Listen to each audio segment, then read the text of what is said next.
As we study the book of Genesis, in the very first chapter we encounter a difficulty that has caused an enormous amount of controversy in the history of the church, and particularly in our day. And the controversy focuses on the fact that the order of creation is described for us in terms of a sequence of days. All that transpires in the work of creation takes place within the framework of a 6-day period. And as I say, this has caused no small amount of consternation because of the issue of what is meant by the word day. Are we to suppose, after reading the scriptures, that the entire ordering of this planet was accomplished in 6 24-hour periods?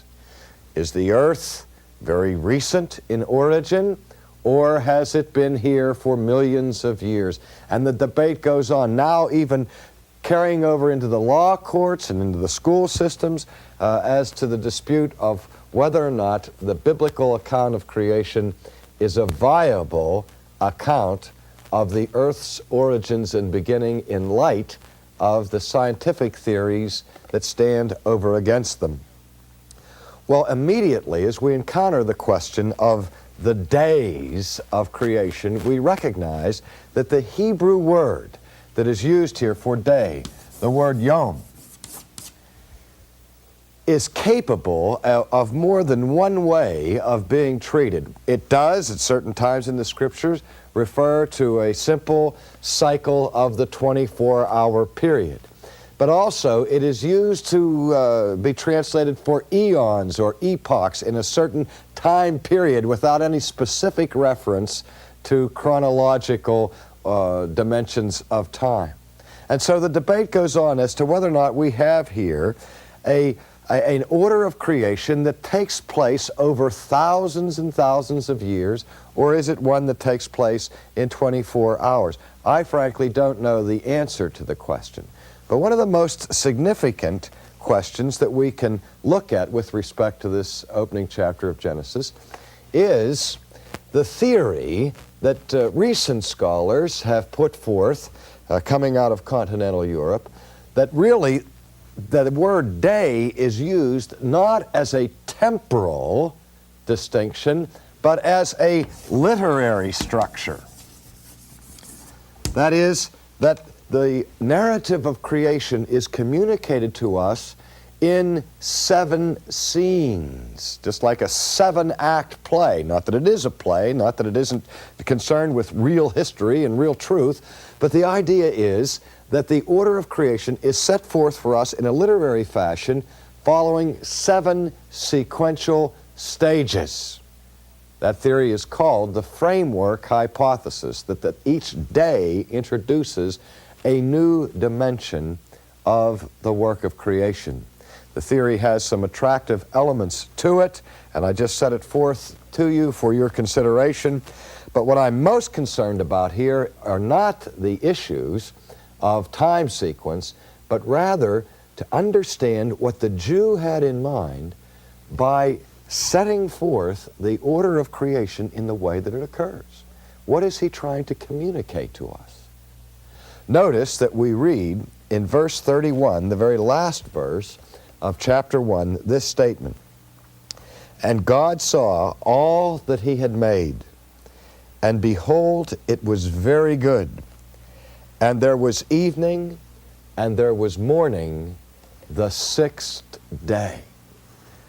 And so we see the creation of man on day number 6.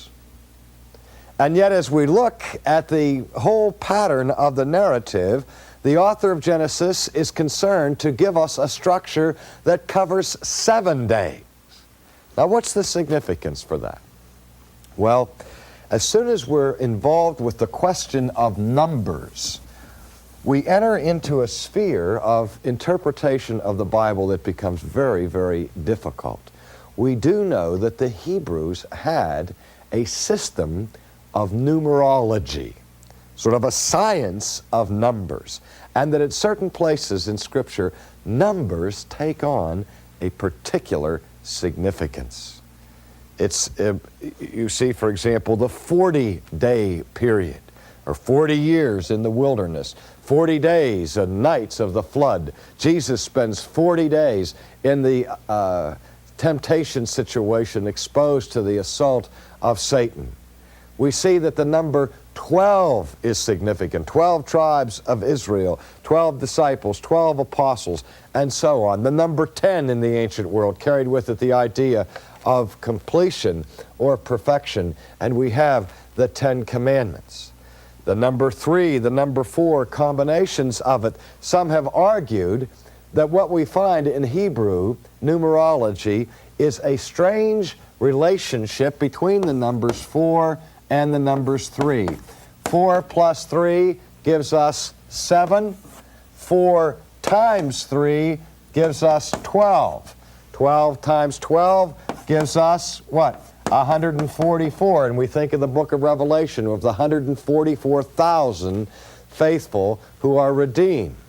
And the problem is, now I don't know of anybody who has really, for sure, cracked the code. We're still somewhat puzzled by this whole phenomenon of the use of numbers. But certain things do emerge, and certain things are clear, and that is that the number 7 is used in some holy sense of completeness, and that the number 6, which indicates 1 short of 7, symbolizes, in this Hebrew pattern, imperfection. In fact, when we turn to the New Testament, to the Apocalypse, we find that the number of the Antichrist, who is the quintessence of evil, is the number 6, elevated to the 3rd or to the superlative degree, so that the number on the forehead is what? 666. Again, the elevation and intensification of imperfection or of evil. So isn't it strange that in the order of creation, man is created on the 6th day rather than the 7th day? Well, I don't want to make too much of that, because obviously the author, in describing for us the order of creation, is trying to show an ascending pattern of creation, that the simpler things are created first, and that man's creation is seen as the crowning act of God's work, that it is the glory of God, the image of God, which reaches its culmination on the 6th day.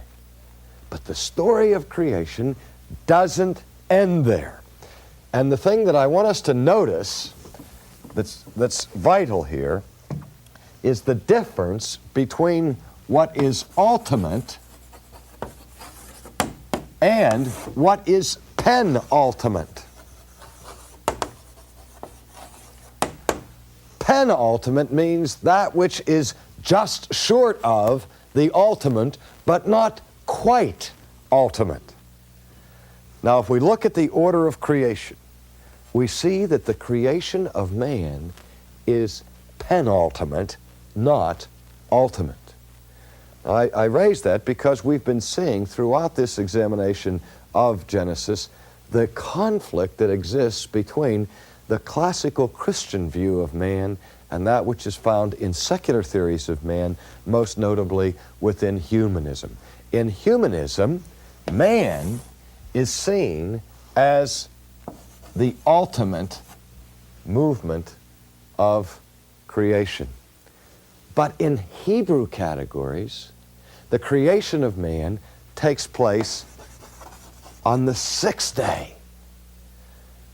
And it's the 7th day where the climax of creation takes place. Now, what happens on the 7th day? Let's turn now in our text, if we can, to the first part of chapter 2. Thus the heavens and the earth were completed, and all their hosts. And by the 7th day, God completed his work which he had done, and he rested on the 7th day from all his work which he had done. Then God blessed the seventh day and sanctified it, because in it he rested from all his work which God had created and made. Now those few verses there have a hint of mystery to them. Certainly the seventh day is the day that God rests. Does that mean that then God ceases all activity? Jesus corrected that misunderstanding by saying that my Father has worked and is working. It's not that God created the world in 6 days and then went to sleep and then stopped all divine activity, as if the work of creation took place in 6 staccato beats, and then there was a rest, a pause, and a cessation of divine care and consideration. Such views have been presented to us in past times. I'm thinking again here of the idea found in 18th century philosophy and theology under the rubric of the word deism, where deism was an attempt to produce a natural religion, to strip Christianity of any kind of an idea of a God who intrudes into the space-order continuum. The idea of deism was this, that the universe is like a giant clock, a very intricate mechanism with each part fitting closely together, and that it was fashioned and designed originally by a God. But that what God did was that he built the clock. He put the parts together, and then he wound up the clock and put within the clock fixed, immutable, mechanistic laws by which the clock would operate. And so that human history and time is simply the expression of the unwinding of the clock.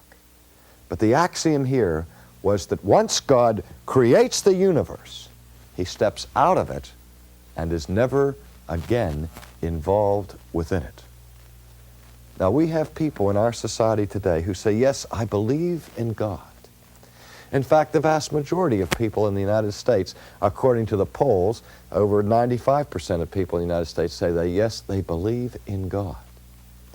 Yet belief in God seems to have very little impact upon how we live our daily lives. And so we have to ask the question, what kind of a God do we believe in?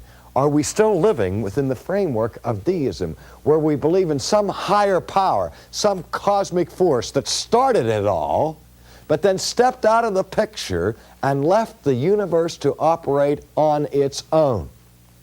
We live in a mentality of anti-supernaturalism, that though the God hypothesis is still allowed to start the universe running, the idea of a God who is intimately related, intimately concerned, and daily involved in the lives of people is pretty much absent from the mainstream of our culture. In a word, what we have is theoretical atheism, but theoretical theism, but practical atheism. We live as if God did not exist. Or if he did exist, he was so remote from us that he has no relevance to our daily lives.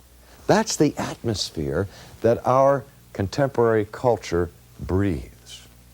And many believe that we live in a fixed, mechanical universe where God is absent, so that he worked for 6 days and then went on vacation and has been on vacation ever since.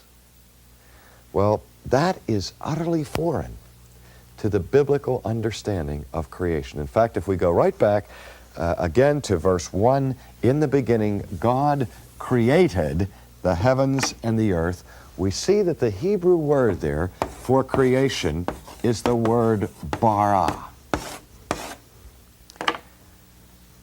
Now, in the Hebrew concept of creation, in the word bara is contained the idea not only of a once-for-all staccato-like work of creation, but that the idea of bara carries with it that God not only creates suddenly, but that whatever He creates, He continues to sustain, to hold, to maintain, and to care for.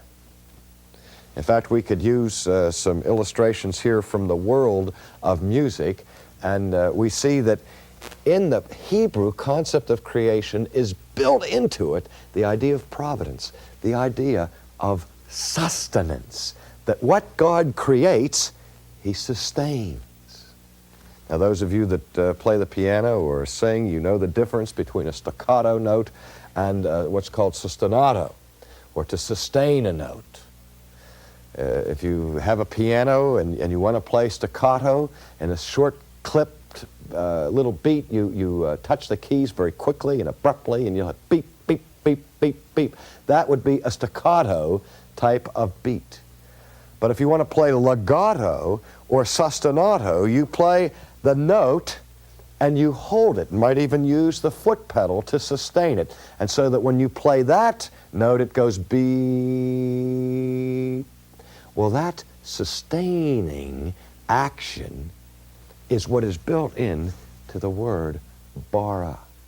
So the one thing we don't want to do when we look at the seventh day of creation is to assume that God has worked and now quits and moves out of the picture. But you see, that which He created on day one, He sustains on day two, and what He makes on day two, He preserves on day three. What He makes on day four, He holds on to in day five. And everything that is created in those first 6 days is still held together and maintained throughout the seventh day.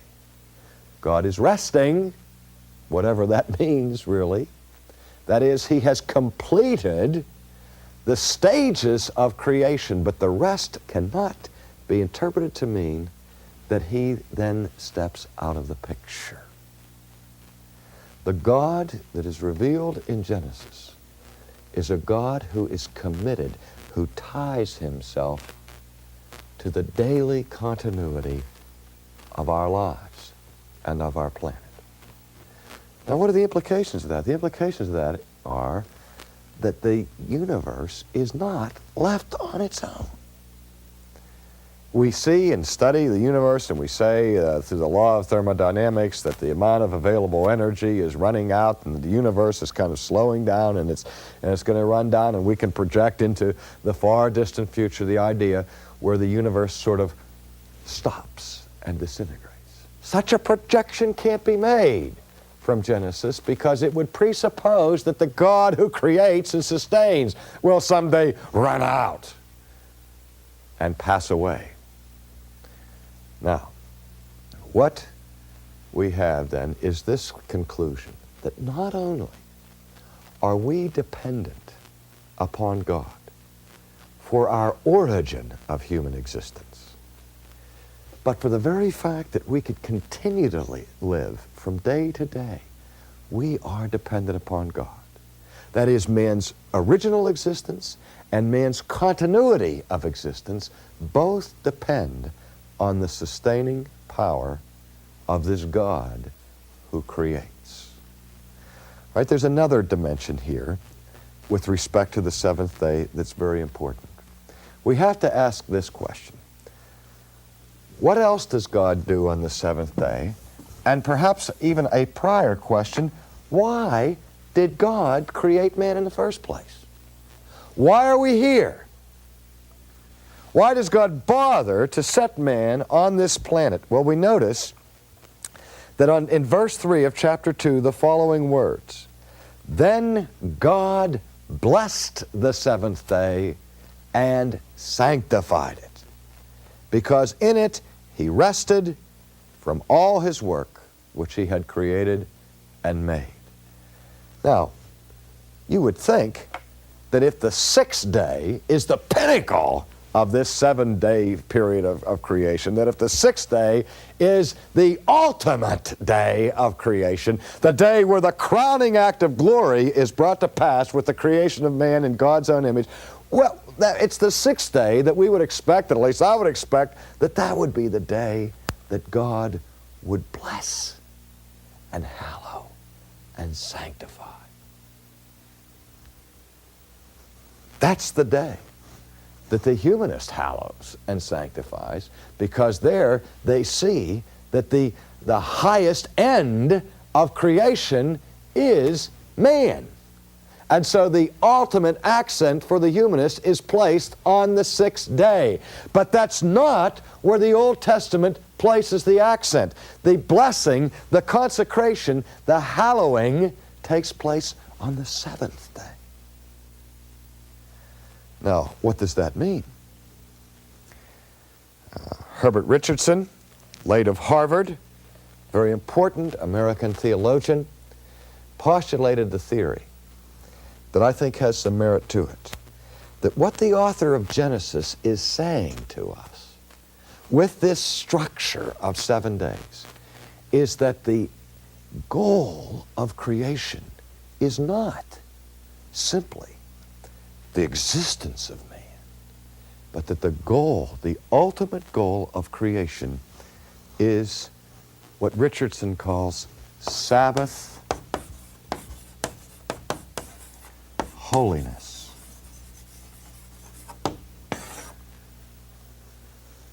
That man is created for holiness and for rest. That is to say, that the future of humanity, the destiny of man, is found in holiness and in rest. Not that our future is moving towards taking a nap, but rest from uncertainty, rest from inner turmoil, rest from the elusive pursuit of peace, rest from what the existential philosophers call that built-in problem of anxiety that plagues human existence. Again, 20th century psychologists and 20th century existential philosophers say that man's existence is defined by what the Germans call Angst, anxiety, a sense of lostness, a sense of meaninglessness, something that begins to eat away at us as lost people. It was Augustine in the 4th century who said in the beginning to his classic work on the Confessions, in that prayer, he said, "O God, thou hast made us for thyself, and our hearts are restless until they find their rest in thee." Now, weaving that together, what Richardson is saying is that man was not made for restlessness, but he was made for that inner peace and stability and quietude that comes from the fulfillment of man's nature as it relates to God. But that there is a link between rest, that is freedom from anxiety, freedom from this haunting loneliness, this awful, empty feeling of anxiety that buffets us every day. There's a link between that rest, that Sabbath, and the purpose for which we were created, which is holiness. Again, we were made in the image of God, and we were made to have fellowship with God, and we were made to mirror and reflect the character of God. In a word, we were made for holiness. Now, we go back to the text and we see that the New Testament makes much out of the institution of the Sabbath in creation. That the Sabbath day is not something that just pops up later on in Israel's history at Mount Sinai, where the law is delivered and God requires that one day in 7 be set apart and consecrated for religious devotion and cessation from worldly activities.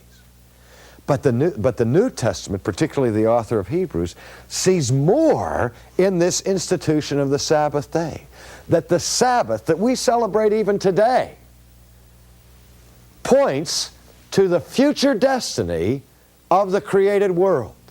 that every Sunday or every Sabbath day there's a sense in which we are to stop from our normal activities, stop from our labor, come into the presence of God, worship that God, contemplate that God, and then think of the promise of the future that has been stored up for us. There is a Sabbath rest that awaits the people of God. The destiny of the Christian is Sabbath holiness.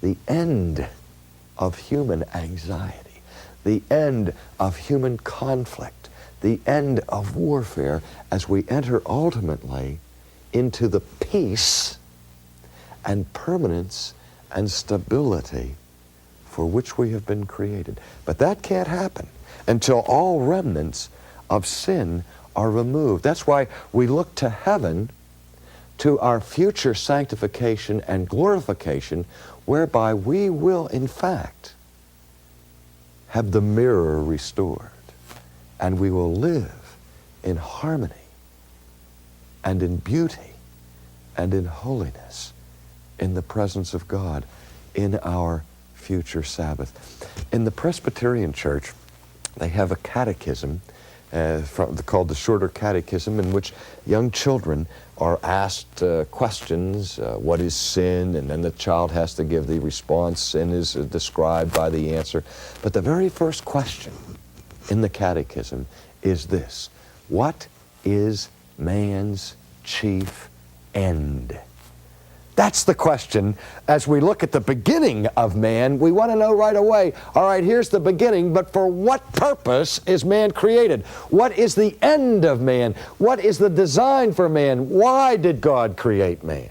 What is man's chief end? And when I was a little boy and I had to memorize the answer to the question, I was a little bit befuddled by it, because the question that we recited was this, or the answer that we gave was this: man's chief end is to glorify God and to enjoy Him forever. I couldn't put that together. I was intelligent enough and knowledgeable enough when I was 12 years old to understand that to glorify God had somehow tied into obedience and to a life of holiness, and that meant that I would have to restrain myself from doing certain things that I wanted to do. So how could I glorify God and have joy at the same time? But the point of the catechetical question was this: that man's ultimate joy, his ultimate fulfillment, is found in the seventh day, in the pursuit of holiness, in the pursuit of the glory of God, to glorify God, to manifest His greatness, to mirror and to reflect His character. That is the reason for our existence. That's man's raison d'etre. That's the reason why God placed us here, so that we see that the world was not created just for man. It doesn't end on the sixth day, but it's the seventh day that God blesses and hallows.